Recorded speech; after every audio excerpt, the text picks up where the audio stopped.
Bonjour à tous et bienvenue dans ce tutoriel pour installer un serveur Active Directory. Je vais vous expliquer comment faire pour installer un serveur Active Directory Domain Service et un serveur DNS sur un serveur Windows.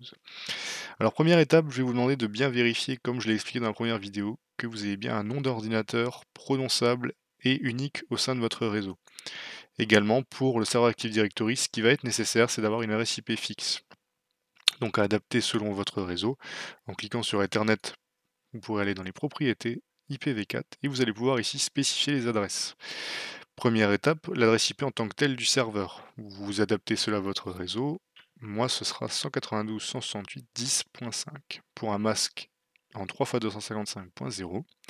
Ensuite, la passerelle, vous mettez l'adresse IP qui vous permet de sortir de votre réseau, typiquement votre box internet ou votre pare-feu. Et enfin, le serveur DNS, ce sera votre serveur lui-même, ce qui peut également se noter 127.0.0.1, puisqu'il fera serveur DNS une fois les rôles installés. Une fois cela validé, vous allez dans le gestionnaire de serveur faire gérer, ajout des rôles et de fonctionnalités juste ici. Et c'est ici qu'on va pouvoir choisir l'installation d'un rôle comme Active Directory. En faisant suivant, on retrouve ici notre serveur dans la liste. Pour le moment, on n'en a qu'un, donc c'est pas dur de trouver le bon. Et on va pouvoir retrouver ici dans la liste tous les rôles que peuvent accueillir notre serveur Windows. Dans notre cas précis, on veut pouvoir installer serveur DNS, qui va se trouver ici. Là, on vous demande si vous voulez installer les outils d'administration, donc je vous conseille de le faire, ce qui vous permettra de manager votre service DNS. Je rappelle au passage, DNS, ça sert à faire le lien entre un nom d'hôte et une adresse IP. Active Directory a vraiment besoin de DNS pour fonctionner, dans la mesure où il fournit des noms de domaine, et du coup, c'est lui qui va pouvoir donner la conversion de votre nom de domaine vers une adresse IP. Ensuite, on va vouloir installer le service ADDS pour Active Directory Domain Service. Donc service de domaine, c'est le rôle principal d'Active Directory qui permettra de gérer ses utilisateurs et de gérer un domaine. De la même manière, on nous demande si on veut ajouter des fonctionnalités d'administration, on va le faire pour pouvoir manager directement depuis notre serveur. Pour le moment, on va se contenter de ça sur ce serveur-là. Pareil, pas de fonctionnalité particulière pour l'installation d'Active Directory. Donc là, on a un petit rappel du fonctionnement de DNS et un petit rappel du fonctionnement d'Active Directory. On peut directement cocher la case de redémarrage automatique. Si votre serveur n'est pas en production, il n'y a pas de souci particulier. Le serveur redémarrera une fois l'installation terminée. Une fois que cela est fait, vous cliquez sur Installer et l'installation commence. Voilà, nos rôles se sont bien installés. On peut le remarquer tout simplement en voyant le petit triangle attention au niveau du drapeau en haut et au fait que sur le côté, nous avons maintenant les menus ADDS et DNS. Donc ADDS, Active Directory Domain Service, et DNS, le serveur de résolution de nom. Pour pouvoir finaliser la configuration d'Active Directory, il va falloir promouvoir notre serveur en contrôleur de domaine. Le contrôleur de domaine, c'est tout simplement le serveur qui répond aux requêtes au sein du domaine Active Directory. Donc là, ce sera notre tout premier contrôleur de domaine. On va cliquer sur le drapeau et faire la promotion du serveur en contrôleur de domaine en cliquant juste ici. On va avoir trois choix qui s'offrent à nous: ajouter un contrôleur de domaine à un domaine existant, ajouter un nouveau domaine à une forêt existante ou ajouter une nouvelle forêt.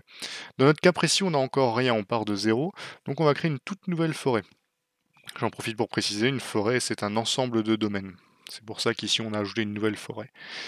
On va devoir spécifier un nom de domaine racine. Donc, nom de domaine racine, ce sera le tout premier nom de domaine de notre forêt. Ce sera lui le principal.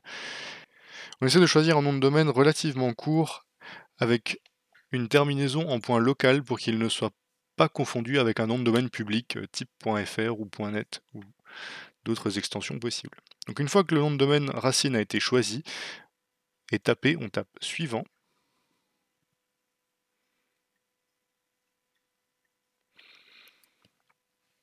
Sur l'écran suivant, on va retrouver plusieurs options. Déjà, le niveau fonctionnel de la forêt et du domaine, c'est le niveau des fonctionnalités que l'on active au sein de nos serveurs Active Directory de l'ensemble de la forêt et de l'ensemble du domaine. Dans notre cas particulier, on part de zéro, on peut donc prendre le niveau fonctionnel le plus élevé, mais si vous avez un mixte de plusieurs serveurs Active Directory plus anciens, vous allez devoir adapter ce niveau fonctionnel aux serveurs Active Directory les plus anciens présents dans la forêt. Dans notre cas précis, on va rester donc en Windows Server 2016 qui est le plus récent. Je vais pouvoir cocher serveur DNS et catalogue global qui sont déjà cochés de base, serveur DNS comme on l'a déjà dit qui permettra de faire la résolution non vers IP, et catalogue global qui impliquera que mon serveur Active Directory stocke l'ensemble de mes objets au sein de mon annuaire. Encore une fois, ce serveur-là étant le tout premier du domaine, il doit forcément être catalogue global, puisqu'aucun autre serveur n'est déjà présent. De la même manière, on a une option ici qui s'appelle RODC, contrôleur de domaine en lecture seule. Pour le moment, on ne peut pas en faire, puisqu'on n'a pas d'autres serveurs. Le principe de la lecture seule étant qu'on ne puisse pas faire de modifications. Cette option-là sera utile pour un deuxième serveur qu'on mettrait par exemple dans une agence distante. On doit ensuite spécifier un mot de passe de secours au cas où Active Directory serait en panne. Effectivement, Active Directory va authentifier vos utilisateurs, y compris votre administrateur, et en cas de panne, il ne pourra plus le faire. Et ce sera donc ce mot de passe-là, ce mot de passe de récupération, de restauration des services d'annuaire qui sera utilisé. Alors, je vous laisse taper un mot de passe sécurisé puisqu'il permet d'accéder en admin à votre serveur. Une fois cela fait, sur l'écran suivant, on va vous demander si vous voulez créer une délégation DNS. Dans le cas où le nom de domaine serait déjà géré par un autre serveur DNS, vous pouvez demander à ce que l'autre serveur DNS gère votre nom de domaine. C'est pas le cas dans notre cas précis puisque ce sera notre propre serveur qui sera serveur DNS. Donc on fait simplement suivant.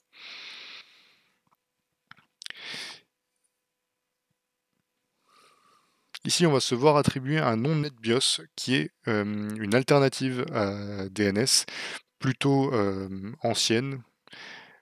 Vous vérifiez juste que le nom vous convient, qu'il ne soit pas trop long. Vous pouvez faire suivant.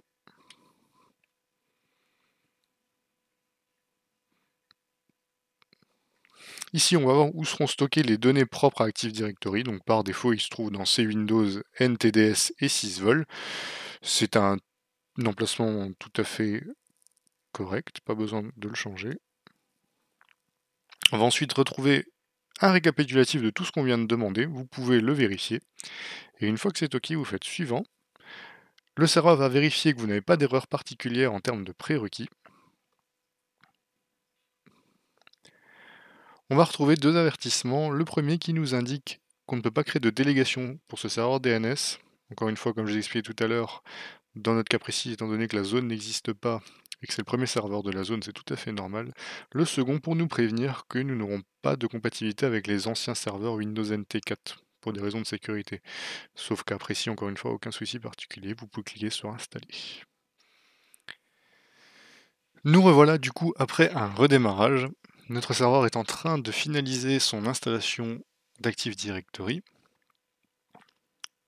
On voit maintenant qu'on a bien le rôle ADDS ici et le rôle DNS. Donc notre serveur est bien contrôleur de domaine. On voit également qu'on n'a plus de tâches en attente. Et si je vais sur le serveur local, j'aurai maintenant en dessous du nom de l'ordinateur le menu domaine avec bien mon nom de domaine geekadvisor.local. Je vais pouvoir maintenant aller dans les outils d'administration et vérifier que mon serveur Active Directory est fonctionnel en allant dans la console utilisateur et ordinateur Active Directory où je pourrais retrouver l'ensemble des utilisateurs de mon domaine. Ici même, donc dans geekadvisor.local, on peut retrouver l'unité d'organisation users où je retrouve l'ensemble des utilisateurs de mon domaine par défaut. Donc jusque là, notre serveur Active Directory est installé. On va maintenant encore paramétrer le DNS ici, donc toujours dans outils d'administration, pour le rendre fonctionnel sur l'ensemble du réseau. Par défaut, j'ai deux modifications que je vous propose de faire pour optimiser le bon fonctionnement du DNS. La première est de créer une zone de recherche inversée. Comme on voit, il n'y en a pas du tout. La zone de recherche directe consiste à faire une liaison entre un nom et une IP. La zone de recherche inversée permettra de faire la liaison entre une IP et un nom, ce qui permettra de faire les résolutions de nom et d'IP dans les deux sens. Donc on va faire nouvelle zone, on va cliquer sur suivant, ce sera une zone principale, puisqu'on n'a encore fait aucune. On l'enregistre dans Active Directory, ce qui permettra qu'elle se mette à jour automatiquement. On peut proposer la mise à jour de cette zone dans tous les serveurs DNS du contrôleur de domaine. On peut proposer la mise à jour de la zone DNS vers tous les contrôleurs de domaine du domaine, donc comme ça quand on en aura plusieurs, ils se mettront à jour automatiquement. On travaille en IPv4 dans notre cas précis. On va devoir mettre l'idée du réseau, la partie réseau de votre adresse IP, donc dans mon cas c'était 192.168.10. On va autoriser les mises à jour uniquement de manière sécurisée, dans le cas où on est intégré à Active Directory, ce qui est notre cas précis, et on va valider. Maintenant, on aura bien une zone pour l'adresse 192.168.10 gérée par notre serveur à nous. Par défaut, on voit qu'il n'y a aucun enregistrement. Les enregistrements préalables à la création de la zone ne se mettent pas automatiquement dans la zone de recherche inversée. Il va donc falloir aller sur votre serveur, où on voit ici un serveur VAD1GA qui a pour IP 192.168.10.5. On va double-cliquer dessus et cliquer sur Mettre à jour l'enregistrement de pointeurs associés. Ce qui permettra, en retournant dans la zone de recherche inversée, d'actualiser, de voir apparaître l'enregistrement inverse. 192.168.10.5, pointeur SRV VAD1. Autre modification que je vous propose de faire, c'est tout simplement de désactiver l'écoute sur IPv6 en faisant propriété sur votre serveur. On voit par défaut qui répond aux requêtes IPv6 et IPv4. Si vous ne fonctionnez pas en IPv6, il est préférable de la décocher dans la mesure où elle sera prioritaire. Au moment en cochant qu'IPv4, on aura des réponses uniquement sur IPv4. De même, dans ce menu-là, on va proposer également un redirecteur pour notre serveur DNS, c'est-à-dire si votre serveur ne sait pas faire la résolution de nom qui lui est demandée, c'est à ce redirecteur qu'il va poser la question. Je m'explique, dans votre serveur local, vous allez retrouver l'ensemble de vos ordinateurs locaux et vos serveurs locaux. Votre serveur va parfois avoir besoin de faire des requêtes pour aller sur Internet, que ce soit vos clients qui lui demandent ou lui-même. Ces requêtes-là, il va devoir les transférer à un autre serveur DNS qui lui se situe côté Internet. Je vous propose par exemple d'utiliser le serveur 999 et de valider. Votre serveur DNS est correctement paramétré. On peut vérifier qu'il est fonctionnel en ouvrant une invite de commande et en essayant un ping vers le nom de domaine que vous aurez choisi. Si vous recevez bien une résolution du nom de domaine vers l'IP de votre serveur Active Directory avec une réponse, c'est que votre serveur Active Directory et votre serveur DNS répondent déjà au niveau du nom et au niveau de l'IP. Voilà pour ce tutoriel de paramétrage d'Active Directory et de DNS.